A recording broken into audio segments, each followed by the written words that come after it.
This is Democracy Now! I'm Amy Goodman, covering climate now. That's the name of a new global initiative by the Nation and Columbia Journalism Review to improve global coverage of the climate crisis. More than 250 media outlets around the world, including Democracy Now!, have signed on to the effort to focus on climate stories ahead of next week's UN Climate Action Summit. For years, the corporate media has been criticized for failing to connect the dots between climate change and extreme weather around the globe. A recent study by Public Citizen found the country's leading print publications devoted 363 articles to Hurricane Dorian. Only 9 mentioned climate change. Another study by Media Matters in the first week after Dorian hit from August 28th to September 5th found of the 216 segments aired on main television networks on Dorian, only 1 mentioned climate change. We're joined now by Mark Hertsgaard, one of the co-founders of Covering Climate Now. His new article out today in The Nation is headlined A New Beginning for Climate Reporting. He's Nation's environment correspondent, investigative editor. He's also author of 7 books,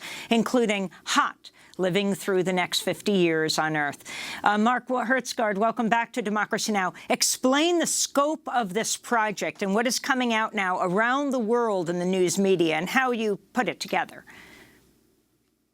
It's great to be with you, Amy, and everybody at Democracy Now! We're so happy to have you as one of our partners in this project Covering Climate Now, which has really taken off way beyond what we expected. As you mentioned, we have 250 news outlets from all around the world, across the U.S. and overseas, who have committed in the following 7 to 8 days to do serious climate coverage leading up to the September 23rd United Nations Climate Action Summit there in New York at United Nations headquarters. And we calculated that if you put all these 250-plus news outlets together, our combined audience is over 1 billion people with a B. And so when we started this 6 months ago, we had no idea it would take off like this, but we're very, very pleased that it has. And I think it shows, actually, that something that we suspected at the beginning of this, which is that we thought that a lot of our colleagues, including in the mainstream media, wanted to do more climate coverage, knew that this is the big story of our time, and just needed a little push. And that if there was a way for us to highlight this critical mass of journalists and news outlets that wanted to do more climate coverage, by highlighting that, we could grow that critical mass of coverage, and that's exactly what's happened. We thought that we'd have, a couple dozen smaller outlets here in the U.S. joining this, and it's just grown and grown and grown as more and more journalists across the country and around the world have found out about this initiative. And now we're up to 250 news outlets, and frankly, we're hoping to make a little noise this week. I mean, it's very interesting when you look at these numbers on the coverage of Hurricane Dorian. You had massive 24-hour-a-day, it almost seems, certainly on the cable networks, coverage of the hurricane as we should have seen it, the slamming of the Bahamas and the devastation there. But almost no mention of climate crisis, of the climate change, of the intensity of these hurricanes, the frequency of these hurricanes caused by human, behind it, it's human actions, human activities, human-fueled climate change. Sure. Yeah, the science on this is is pretty clear. And unfortunately, the U.S. media in particular has a long ways to go in its climate coverage. We are trying, first of all, to break the climate silence that you're talking about here, Amy. That has been the main problem with media coverage of this issue, going back for more than 20 years now. I've been reporting on climate change since the 1990s, and I spent a lot of that decade traveling around the world. And it's been clear ever since then that the U.S. media is about 10 years behind the media in Europe and Asia in reporting the climate crisis. First of all, we don't mention it, as you just talked about. And when we do the climate story, we often get it wrong. For many years, we had this false balance where we felt that if we had on a real NASA scientist talking about climate science, that somehow, to be fair to the audience, we also had to have on somebody who said that climate science was bunk.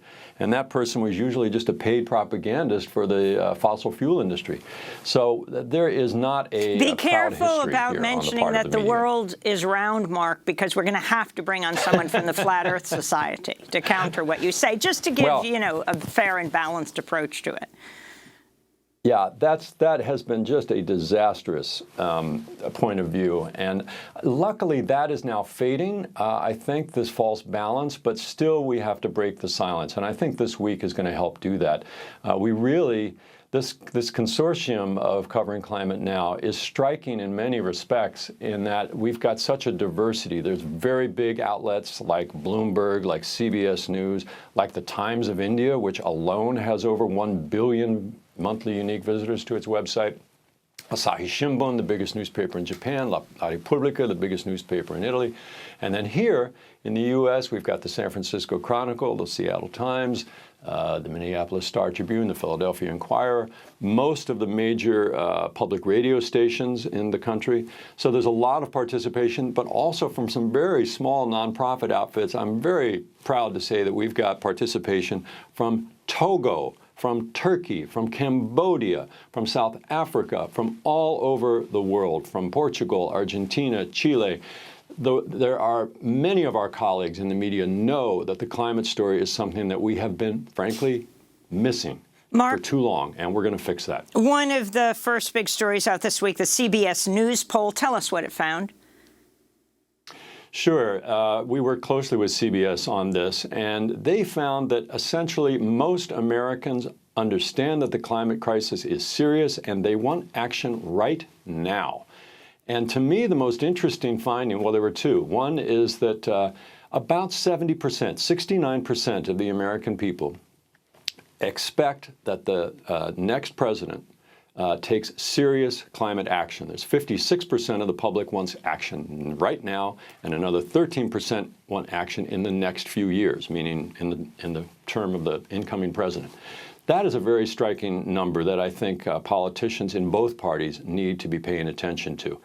But the second finding that is striking out of that CBS poll is that even though most Americans think climate crisis is serious and needs action, there is deep confusion about whether the scientists really believe this. Only about half of the country, 48%, understand the truth, which is that science is finished, is decided on this. 97% of the working climate scientists say that this is a serious problem, man-made, we have to do something about it. 48% think that the scientists are not clear on this. That number, that 48 and 48%, the fact that people are confused about a basic fact about climate science, shows that we in the media have not been doing our job, and that for 20 years we have been taken in, really, by the propaganda of the fossil fuel industry, which has been saying, as you well know, Amy, and you've reported here on Democracy Now! Numerous times, the fossil fuel industry has been saying for almost 30 years now, oh, the science isn't clear. They've been trying to muddy the waters with this false equivalence. And so, unfortunately, we're still seeing that, the residue of that here in the public opinion. Now people can look out the window and see that climate science is real. Imagine, though, that if we'd had the proper coverage of climate science for these past 10, 20 years, what the poll data would be saying now and what the political candidates would be saying now, because there would be political awareness. And that's why we're really doing this Covering Climate Now initiative. Because, last October, the IPCC scientists of the United Nations said we have 12 years in which to slash the emissions on this planet in half in order to basically retain a livable world.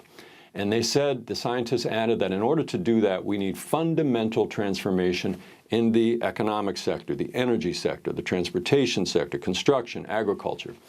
But they left out one critical sector, which is the media sector. As you well know, Amy, the media is the key to political consciousness. And if you don't have media coverage of the climate crisis, you will never have the public awareness and the public pressure that, frankly, is needed to get governments and corporations to do what is required to face up to this climate crisis. Let's talk about the language that is used to describe the crisis. The Guardian recently wrote, instead of climate change, the preferred terms are climate emergency, crisis, or breakdown, and global heating is favored over global warming, although the original terms are not banned. But the significance of how this is described, Mark. Sure. We're very happy to have The Guardian as our lead media partner in covering climate now. They've been with us from the beginning, and we chose them because they are the gold standard in climate coverage. If you are looking for good coverage, that's the place to go. They have it on their front page every day. It's solid reporting. It's good analysis. And, they've been criticized at The Guardian by some of our colleagues in the media for using these terms, Amy, of emergency and crisis, as if this is somehow activist language. Follow the science. If you follow the science, those terms are not activism. If you think that having 12 years to turn around the entire world economy, to get it off of fossil fuels, and to put it onto a climate-smart basis of solar, wind, and efficiency, if that isn't an emergency, I don't know what is. The scientists said in that report that the kinds of changes we need over the next 12 years are without precedent in human history, meaning we've never made this big of a change this fast. If that isn't a crisis, if that isn't an emergency, I don't know what is. That's why the United Nations Secretary General, Mr. Guterres, has consistently said that we face a climate emergency. So we feel, as journalists, our job is to be honest and straightforward about the facts. And the scientific facts here are very clear. This is a crisis situation. Talk about some of the leading stories that are coming out, the first exposés during this Covering Climate Now week, and why you feel, you just put out a piece today, A New Beginning for Climate Reporting, this UN Climate Summit that's taking place before Santiago, where Democracy Now! And hopefully all these news organizations will be in Chile in December, why this September 23rd Climate Action Summit at the UN you feel is so important. Sure. Secretary General Guterres called this summit precisely because governments around the world are not living up to the pledges that they made in Paris in December 2015. The very famous Paris Agreement, which is the high point of climate diplomacy. We have an agreement among virtually every government on Earth that they would keep the temperature rise to, quote unquote, well below 2 degrees Celsius and to try to get to 1.5 degrees. And that would require, as the scientists have said, dramatic shifts between now and 2030. And the Secretary General has called this summit next Monday, September 23, because the governments around the world are not living up to what they promised to do. We are still on track to way over 2 degrees, probably somewhere between 3 and 5 degrees of temperature rise, which would be an absolute catastrophe. So Secretary General Guterres is summoning the world leaders to New York a day before the General Assembly meeting of the United Nations to say, look, you've got to increase your ambition. You've got to raise your game. We need to go faster and farther. The science is more serious than we thought. And I think, frankly, that he is trying to, the Secretary General is hoping that this summit, because of media coverage and because of pressure from the youth activists, will force governments to do a better job of living up to their pledges. And he's famously told the heads of state, don't bring a speech to this summit, bring a plan. In other words, no blah, blah, blah that we usually have at UN meetings. Show us what you're doing. Show us the concrete examples of cutting emissions that can be replicable around the world. And that's the good side of this, is that there are so many solutions out there now that make economic sense.